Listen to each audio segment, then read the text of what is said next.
સુરતના સરથાના નેચર પાર્કે આ વેકેશન દરમિયાન મુલાકાતીઓની સંખ્યામાં નોંધપાત્ર વધારો નોંધાવ્યો છે। ગત વર્ષની સરખામણીમાં આ વર્ષે પ્રવાસીઓનો ધસારો વધતા નેચર પાર્કની આવક 30 લાખ રૂપિયાને પાર પહોંચી છે। સુરતના સરથાના નેચર પાર્કમાં ઉનાળુ વેકેશન દરમિયાન પ્રવાસીઓની ભારે ભીડ જોવા મળી હતી, જેના કારણે નેચર પાર્કની આવક અને મુલાકાતીઓની સંખ્યામાં નોંધપાત્ર વધારો નોંધાયો છે।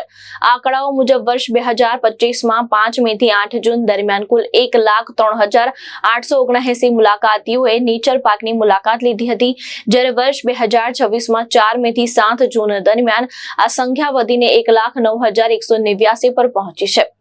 આવકની વાત કરીએ તો ગત વર્ષે નેચર પાર્કની 27,67,080 રૂપિયાની આવક થઈ હતી, જ્યારે આ વર્ષે આવક વધીને 30,08,950 રૂપિયા સુધી પહોંચી છે। આ રીતે કુલ 2,41,870 રૂપિયાનો વધારો નોંધાયો છે, જે ટકાવારીમાં આશરે 15% જેટલો વધારો દર્શાવે છે।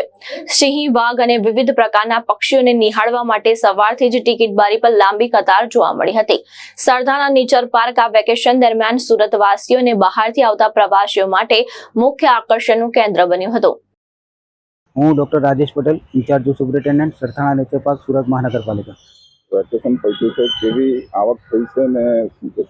જનરલી જે સરથાણા ઝૂમાં છે, મોટાભાગના મુલાકાતીઓ ઉનાળુ અને દિવાળી વેકેશન દરમિયાન આવતા હોય છે, અને આપણે આ વખતે જોઈએ તો 4 મે થી 7 જુલાઈ સુધીના વેકેશનના સમયગાળા દરમિયાન ટોટલ 1,10,000 જેટલા મુલાકાતીઓએ મુલાકાત લીધેલી છે, અને તેની સામે તેઓની પ્રવેશ ટિકિટની આવક પેટે કોર્પોરેશનમાં 30 લાખ રૂપિયાની આવક થયેલી છે।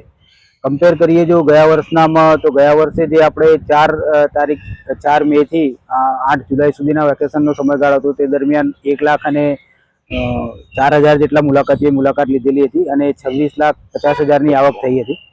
એટલે કમ્પેર કરીએ તો ગયા વર્ષ કરતાં આ વર્ષે 5,000 મુલાકાતીઓએ વધારે મુલાકાત લીધેલી છે, અને તેની સામે 5 લાખ રૂપિયાની આવક કોર્પોરેશનને વધુ થયેલી છે। શું નવી ફેસિલિટી લઈને આવ્યા?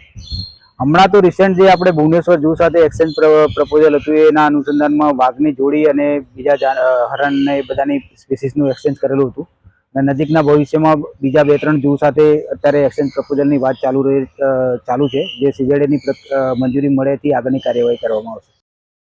ભાવેશ ઉપાધ્યાય, દ્રષ્ટિકોણ ન્યૂઝ, સુરત।